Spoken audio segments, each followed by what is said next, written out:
अस्सलामुअलैकुम, कैसे हैं आप सब। उम्मीद करती हूँ आप सब खैरियत से होंगे। और आज का है मेरा छोटू सा मिनी व्लॉग और मेरा व्लॉग यहीं से स्टार्ट होता है। हमने नाश्ता वगैरह कर लिया था और फिर अम्मी ने जाना था कज़न के घर, उनका एक्सीडेंट हुआ था तो उनके हाल हवाल पूछने के लिए। और मैंने जाना था अपनी फ्रेंड की तरफ, उसका मैंने हाल हवाल पूछने जाना था क्योंकि मेरे कज़न का तो एक्सीडेंट हुआ था तो उनके तो पाँव में फ्रैक्चर हुआ था। और जो मेरी फ्रेंड थी वो वो जिम ट्रेनर है तो वो क्लास करवा रही थी और जैसे ही उन्होंने यूँ पीछे टर्न किया उनका भी पाँव मुड़ा और उनके पाँव में भी फ्रैक्चर हो गया। और यार क्या उस लड़की ने मेरी कुत्ते वाली की है, मतलब कि बस कि तू आई नहीं, तू मिलने नहीं आई, तू बेस्ट फ्रेंड थी ये वो। मैंने कहा यार बस मेरा भी टाइम नहीं था, लेकिन सही बात है जाना चाहिए था मुझे, लेकिन थोड़ा लेट गई लेकिन गई। और ये था मोहम्मद हसनैन हमारा, इसने ना हमें जो वहाँ पे तंग किया ना माशाल्लाह से सही, मतलब ये नहीं बनता टिक के बैठ सकता एक जगह कहीं जाके। और अगर कहीं 2 मिनट ये आराम से बैठ जाए तो फिर हमें कुछ होता है, कहीं इसको कुछ हो तो नहीं रहा जो इतने सुकून से बैठा हुआ है, कोई मसला तो नहीं है। और फिर यहाँ पे हम लोग आए थे लिफ्ट में, यहाँ पे मगले के घर में आए तो हसनैन की तो खुशी देखने वाली थी। वो तो समझ रहा था कि पता नहीं हम किसी झूले पे चढ़े तो हम झूले ले रहे हैं, ऊपर नीचे जा रहे हैं। लेकिन खैर कोई बात नहीं, अब मैं इतना ज़लील होके इतनी कुत्ते वाली करवा के अब मैं उससे फाइनली मिलने जा रही थी। मुझे हंसी भी आ रही थी एक तरीके से और मुझे थोड़ा अजीब भी लग रहा था। मैंने कहा यार क्या सोचेंगे कि अब इसको अब बोला है तो कहने पे आई है, वैसे नहीं आई। लेकिन यार ऐसी बात नहीं है, मैं ना बस थोड़ा बिज़ी थी और नहीं जा पाई।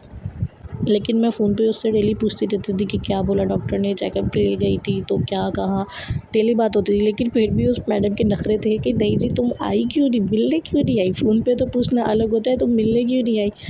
और यहाँ पर था ये छोटू सा, इसने मुझे जब देखते ही इसने मुझे पहचान लिया और इसने ना फ़ौरन से गेट खोला और अंदर वो मलीहा और आंटी जो थे वो अंदर रूम में थे और उन्हें पता नहीं था कि कौन है। मैंने जब गेट नॉक किया यहाँ पे तो वो भी एकदम से डर गए कि पता नहीं कौन आ गया। बच्चों ने गेट खोल दिया ऐसे अचानक, बताया भी नहीं कि कौन है कौन नहीं, और मैंने भी बेल डोर नहीं बजाई तो वो तो सारे डरते हुए कमरे से भागे। और ये जी जिसने पैर तुड़वाया आराम से बैठी हुई अब बेड रेस्ट पे है। और माशाल्लाह माशाल्लाह ये ऐसी लड़की थी ना कि ये टिकती नहीं थी घर में, कभी यहाँ से वहाँ और कभी वहाँ से यहाँ। लेकिन खैर कोई बात नहीं, जो लिखी हो चोट वो लगती ही लगती है। और यहाँ पर जी मैडम ने हमारे लिए बिरयानी ऑर्डर की और साथ में कोल्ड ड्रिंक वगैरह। और बस फिर एक प्लेट तो मैंने इसको खिलाई, मैंने कहा ये ले तू खा, और एक प्लेट मैंने और अम्मी ने खा ली और वो भी हमसे ख़त्म नहीं हो रही थी। और यहाँ पे ये मोहम्मद हसनैन खाना वाना खा के ये तो सही सो गया और ये मैं इसको जाते हुए छेड़ रही थी कि उठ जा चले, और ये उठ नहीं रहा था। और जी फिर फाइनली हम 3-4 घंटे बैठे और फिर हम वापस आए अपने घर पे। और फिर यहाँ पर इनको हमने टाटा बाय किया और हसनैन यहाँ पे फिर इसको नींद भी आई हुई थी और इसकी आंखें भी नहीं खुल रही थी, उसको लिफ्ट का भी जाके लिफ्ट आ रही है और जा रही है। और बस फिर जैसे तैसे करके हम हसनैन को खींच के घर तक लाए और घर आके अब भी ये मेरे साथ जो है ना लेटा हुआ सो रहा है इस टाइम पे।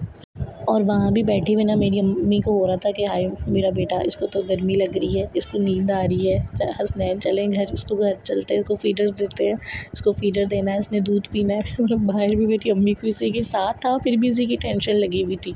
और कल रात मेरी और मलिया की सही वाली जो लड़ाई हुई, मतलब मेरी लड़ाई नहीं हुई, उसने मुझे सही सुनाई, और लेकिन सही वाले गुस्से में थी और सही बात है सुनाई भी उसने सही वजह। और जब आज मैं गई और आज गले लगते ही सारे शिकवे गिले ख़त्म हो गए, और यही चीज़ होती है बेस्ट फ्रेंड में। और मेरे टिकटॉक पे व्लॉग्स पे कमेंट आ रहे होते, कहते हैं कि आपकी वॉइस ऐसी है, आपका गला ख़राब है क्या है। यार मेरी वॉइस सही है, वैसे भी सही है यार, ये बस वॉइस ओवर करते वक्त ना पता नहीं मेरी वॉइस को क्या हो जाता है, मुझे खुद नहीं पता होता कि ये वॉइस मेरी रिकॉर्ड ही ऐसी होती है या फिर मोबाइल से रिकॉर्ड हो रही होती है, माइक वाइक नहीं है तो शायद इसलिए ऐसी हो रही होती है। और जी बस फिर इसी के साथ यहीं पे इस व्लॉग को एंड करते हैं। हम भी जा रहे थे घर। बाय बाय, अल्लाह हाफिज़, अपना बहुत सारा ख्याल रखिएगा, फिर मिलते हैं नेक्स्ट व्लॉग में। और हाँ मेरी बेस्ट फ्रेंड के लिए दुआ कीजिएगा, वो जल्दी से जल्द अपने पैरों पर खड़ी हो जाए, उसके बिना मज़ा भी नहीं आ रहा।